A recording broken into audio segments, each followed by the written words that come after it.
Es-tu frustré de faire des vidéos mais de ne pas avoir les vues et les abonnés que tu imaginais? Dans cette vidéo, je vais te parler des 10 erreurs qui reviennent le plus souvent chez les youtubeurs débutants et comment les éviter. Allez, c'est parti!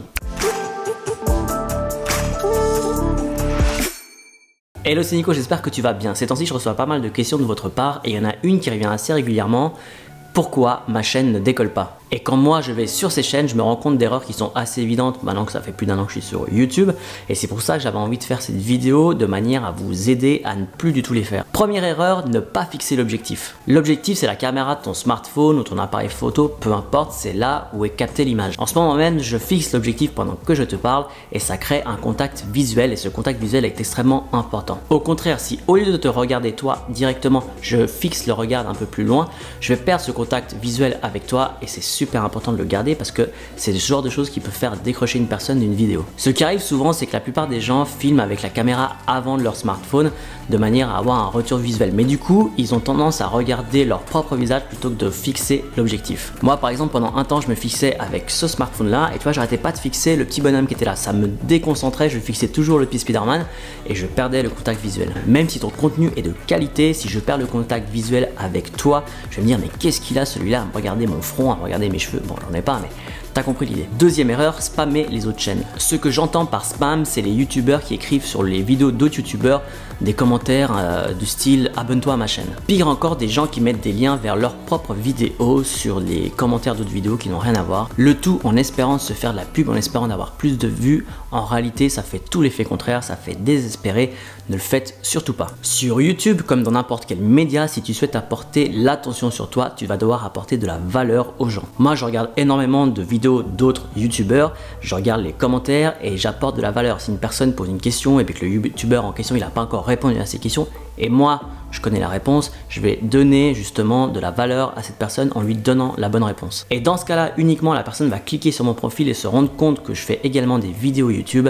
Donc c'est de la pub indirecte, mais surtout j'apporte, je précise, j'apporte de la valeur aux gens avant tout. Donc fini le spam, ne demandez plus aux gens de s'abonner à votre chaîne, je précise, il faut être pro pour donner envie aux gens de s'abonner et c'est pas en demandant de s'abonner que les gens vont se dire waouh, celui-là il maîtrise son sujet, je vais tout de suite m'abonner à sa chaîne. Au contraire, je trouve que ça fait vraiment désespérer, donc rendez-vous service.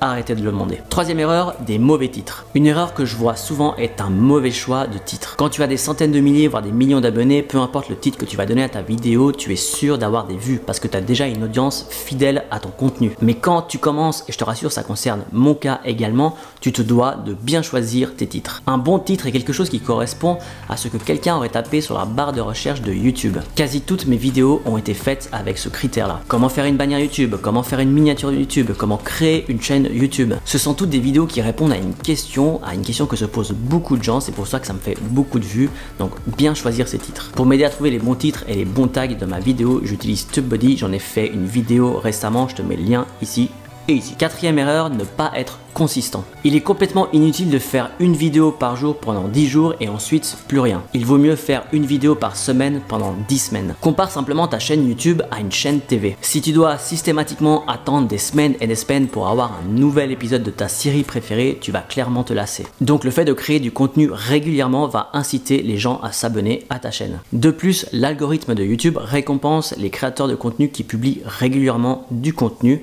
en mettant leurs vidéos en avant. Et si tu te poses des questions sur la fréquence de publication, moi actuellement je fais une vidéo par semaine.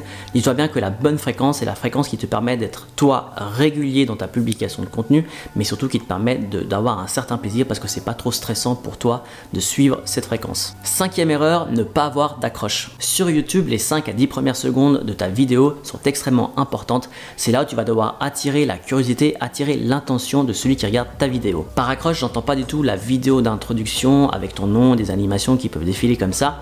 Non, ce que j'entends par accroche, c'est vraiment de résumer rapidement de quoi va parler ta vidéo. D'ailleurs, c'est ce que j'ai fait dans cette vidéo. Je t'ai posé une question, je t'ai dit est-ce que tu n'es pas frustré de faire des vidéos mais de ne pas avoir les vues et les abonnés que tu souhaites? En te posant cette question, tu t'es reconnu, tu as sûrement envie de connaître la solution et donc tu seras beaucoup plus incité à voir ma vidéo. De plus, sache qu'une question attire beaucoup plus l'attention d'une personne qu'une simple phrase.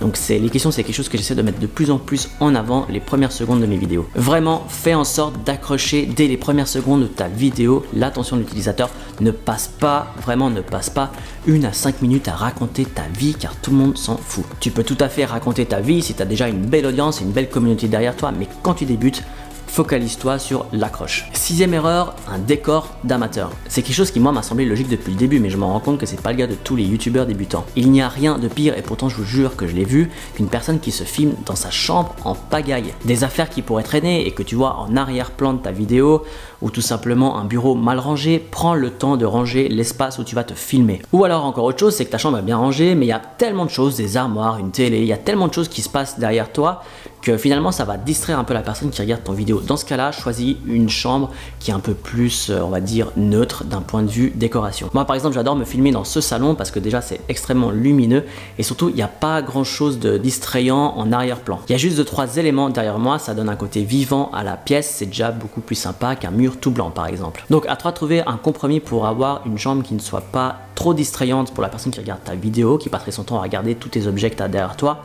mais également quelque chose de bien rangé, de propre et clean. Pour finir, sache que je n'hésite pas à passer 5 minutes avant de tourner les vidéos.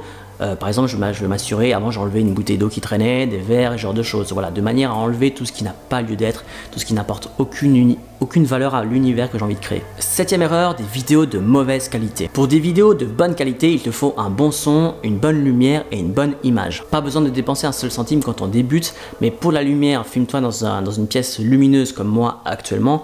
Si tu n'as pas de micro, filme-toi dans une pièce où il n'y a pas beaucoup d'écho. Et finalement, pour la qualité vidéo, sache que tous les smartphones font aujourd'hui très bien l'affaire, ne sont pas obligés de passer directement à une caméra professionnelle. En revanche, c'est extrêmement important que ces 3 points soient respectés. Une bonne image avec un son pourri, ça va pas. Un bon son avec pas assez de lumière, ça va pas. Bref, c'est l'ensemble des 3 qui doit être respecté sur chacune de tes vidéos. Si au contraire, tu as déjà un petit budget, par exemple 100 €, sache que j'ai fait une vidéo récemment pour te montrer le matériel que moi j'utilise avec mon smartphone. Un petit conseil concernant la composition de ta vidéo, il y en a plein qui se filment avec la tête bien centrée comme ça. N'hésite pas à faire en sorte qu'il y a juste un petit peu d'espace mais qu'on voit un peu plus ton torse, etc. Ça te met un peu plus toi en valeur qu'une tête qui flotte au milieu de nulle part. 8e point, pas assez d'énergie.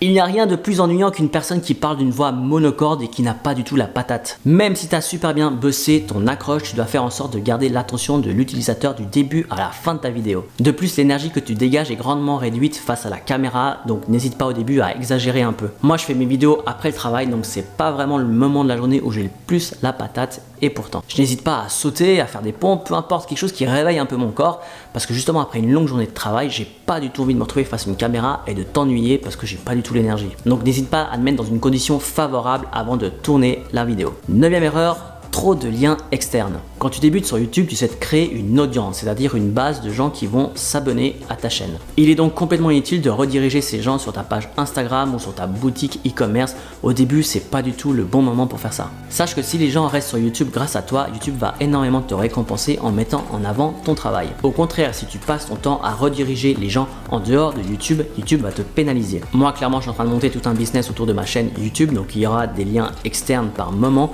mais ce sera vraiment dans des moments bien choisis et quand ça s'y prête, je le ferai pas dans chacune de mes vidéos. Ce que je fais en attendant, et je pense que tu as dû le remarquer, c'est que je t'invite systématiquement à aller voir d'autres vidéos qui sont en relation avec la vidéo que tu viens de voir, de manière à ce que justement tu restes sur YouTube. Donc voilà, évite de mettre le lien sur ton Snapchat, évite de mettre le lien sur ton Instagram, sur ta boutique e-commerce comme je l'ai dit avant, fais en sorte de garder ton audience sur YouTube, tu seras récompensé par l'algorithme de YouTube encore une fois, donc vraiment garde ton audience sur YouTube. 10e et dernière erreur, l'impatience. Certains youtubeurs ont eu des centaines de milliers d'abonnés en moins d'1 an. Même si effectivement certaines chaînes ont décollé très vite, sache que pour la plupart des autres youtubeurs, il a fallu des années avant d'avoir une petite audience qui grandit petit à petit. Moi qui en ce moment analyse des chaînes à succès, sache que certains youtubeurs ont bien galéré, ont même failli arrêter leur chaîne avant de justement avoir ce succès. J'aime bien comparer YouTube à un marathon, ça se fait sur la longueur contrairement à un sprint qui se fait à toute vitesse. Travaille à devenir meilleur, meilleur devant la caméra, meilleur dans tes montages vidéo, meilleur dans le script de tes vidéos,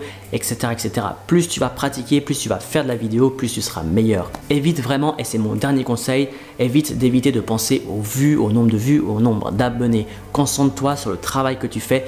Quand il sera de qualité, quand il sera de plus en plus de qualité, il y aura de plus en plus de gens qui vont s'abonner à ta chaîne. Donc voilà, on a fait le tour des 10 erreurs qui reviennent le plus souvent. Mets-moi en commentaire quelle est selon toi l'erreur que tu fais, même si je ne l'ai pas citée, mais ça m'intéresse de le savoir. Et pour conclure cette vidéo, j'aimerais vraiment te dire que YouTube est un vrai travail. Donc prends le temps, sois patient, mais prends le temps de bien t'améliorer dans la qualité de tes vidéos et surtout prends du plaisir à faire tes vidéos. Si tu n'as pas de plaisir, à un moment donné, tu vas lâcher l'affaire. C'est normal, c'est humain, quand on n'a pas de résultat, on n'a qu'une envie, c'est de lâcher l'affaire. Mais vraiment, accroche-toi à quelque chose. Moi, si je fais ces vidéos, c'est parce que je m'accroche à l'envie de te transmettre ce que je transmets à chaque semaine. C'est quelque chose qui me drive, c'est quelque chose qui me donne tellement de plaisir à faire que peu importe la fatigue du jour, je vais avoir l'énergie nécessaire pour faire ma vidéo. Donc voilà, trouve quelque chose qui te passionne au-delà du fait d'avoir des résultats tout de suite parce que tu n'en auras peut-être pas au début sur YouTube. Néanmoins, je t'encourage à te donner à 4000% sur YouTube. C'est un média formidable. Moi, ça fait à peine un an que j'y suis et j'ai déjà des opportunités qui se présentent à moi. Je t'en parlerai plus tard dans d'autres vidéos. Mais vraiment, si tu te donnes la peine de bien faire les choses, de belles choses vont t'arriver. C'est la fin de cette vidéo. Comme d'habitude, si elle t'a plu, n'hésite pas à mettre un like, n'hésite pas à la partager et abonne-toi à ma chaîne si ce n'est pas déjà fait. On est d'accord? D'ailleurs, je te remercie toi qui es encore en train de regarder cette vidéo jusqu'à la fin. Mets-moi un petit hashtag until the end comme à l'ancienne. Je te dis à la semaine prochaine. D'ici là, prends soin de toi. Allez, ciao!